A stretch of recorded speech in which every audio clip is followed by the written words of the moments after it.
Welcome back to another episode of ROC Boys Football. Some very exciting news out of Austin, Texas, as Coach Sark has announced the quarterback battle is on between incumbent starter Quinn Ewers and the true freshman phenom Arch Manning.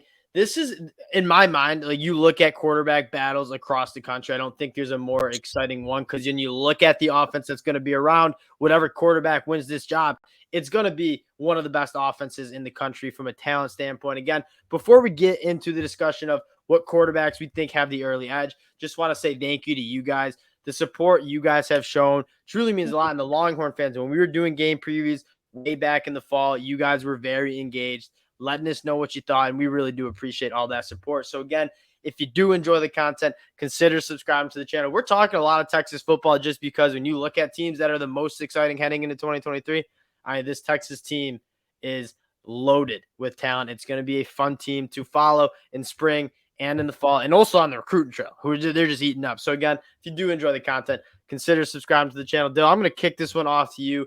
Quinn Ewers, Arch Manning, who do you think has the inside track here? I mean, on the surface, I'm guessing Ewers just because, again, I don't think he was as bad last year as it felt. I mean, there were some moments where it was really bad and he was missing some egregious throws that just you can't miss. But at the end of the day, you saw enough, I think, from him, especially early in the season before the injury, which makes you think, like, man, if he just plays that good for a whole season, he's going to be a real force in college football. Yeah, and I wonder if that was collarbone injury like lingered because when he was playing against Alabama, ULM like week 1, that was kind of like a spotty game, but nobody was really up for that. I mean, he looked phenomenal during the first quarter of that Alabama game. He obviously goes down with the injury, and that was very disappointing. I'm kind of interested to hear what the Texas fans have to say on this. So let us know in the comment section what you think, because I'm not a Texas fan, but I watched almost every single Texas game this last season.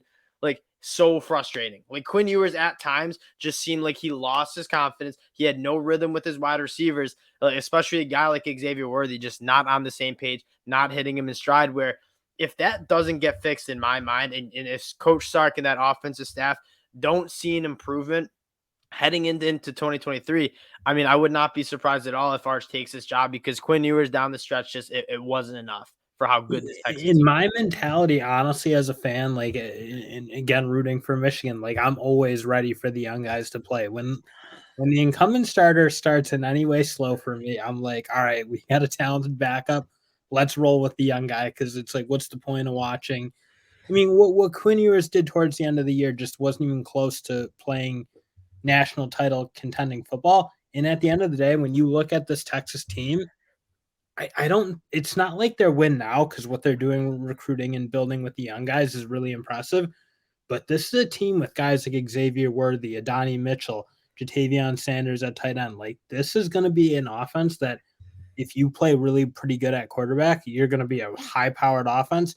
And I think the defense is kind of rounding into shape ever since Todd Herman left. So I don't think this is a year to waste, is kind of what I'm trying to say. This year is, and let's go on and talk about this offense and how good it could be, because whoever wins the starting quarterback job heading into the fall, in my mind, on paper, is there an offense in the country that's more talented than this Texas offense? You start with Xavier Worthy, who, I mean, arguably the best wide receiver next to Marvin Harrison Jr. in college football. What he did as a true freshman was truly incredible. And obviously, as a Michigan guy, y'all stole him right from under us. It makes me a little sick. But Xavier Worthy, very, very special. A guy you didn't mention, like A.D. Mitchell, I think he's going to be very good for Texas. Jordan Whittington. I think, is a very underrated. He's a former stud out of high school, kind of built a little bit more like a running back from that slot, but he's tough as nails, one of those quarterback best friends. I think he can be really good. And then don't count out Jonte Cook coming in as a true freshman who's got some serious juice. And then Isaiah Nair coming back from the ACL. Like, one of the question marks I had about this Texas team last year wasn't outside of JT Sanders, Xavier Worthy, and Jordan Whittington. They didn't have any other weapons outside of the running backs. Like, they weren't having other guys catching balls. Now you go 5-6 pass catchers deep. This Texas offense is absolutely loaded from a pass catcher standpoint. And that's the thing. That's why I think if you're Sarkisian, you can't afford to wait. Again, if Ewers doesn't shape up and play to his potential and be what he was against that Alabama team, I think you have kind of a quick trigger because right now in the Big 12, on your way out, like I think they have a really good chance at winning this league, making a playoff spot. Yes.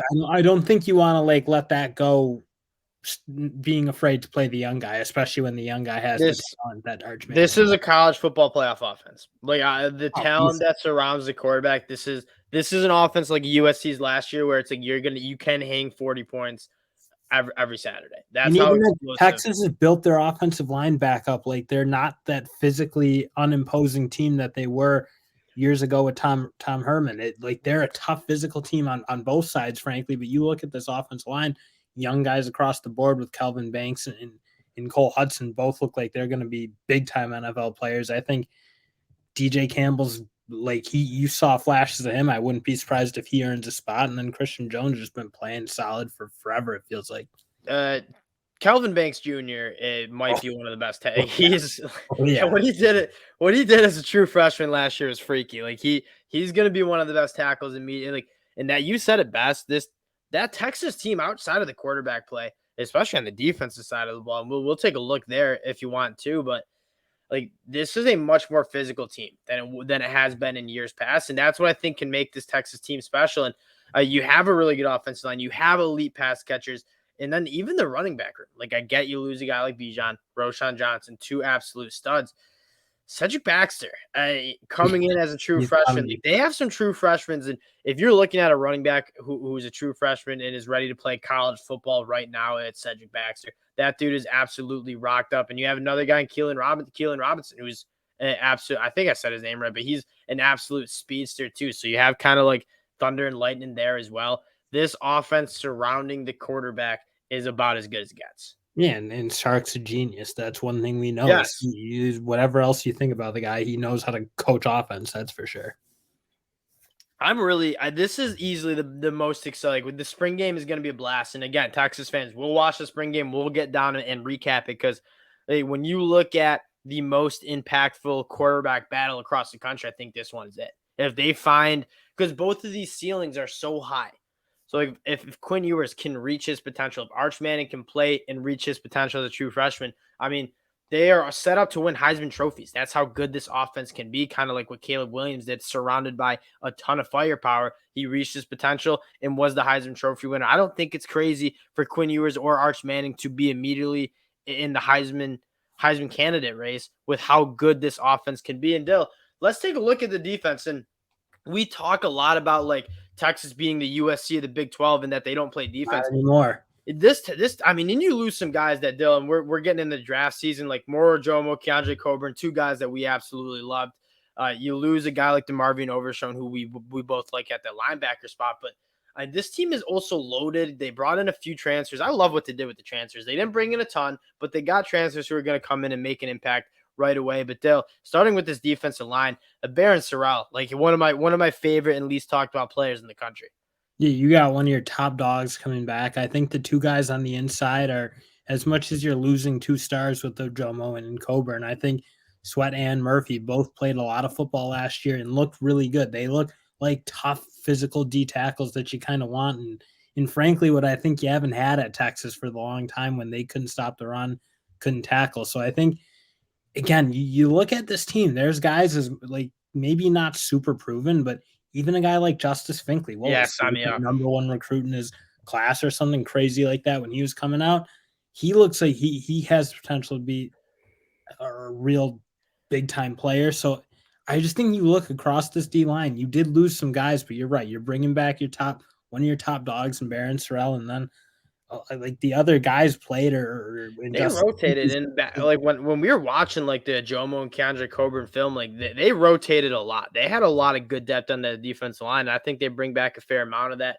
And you And you put watch that what they do just pounding TCU up front. And that physical. was a tough TCU offensive line. Like you saw how they Yes. handled like a Michigan and out of conference play. Like that's a good group in Texas. They were too much. Because every time they were right up in the quarterback's face and just making a lot of plays.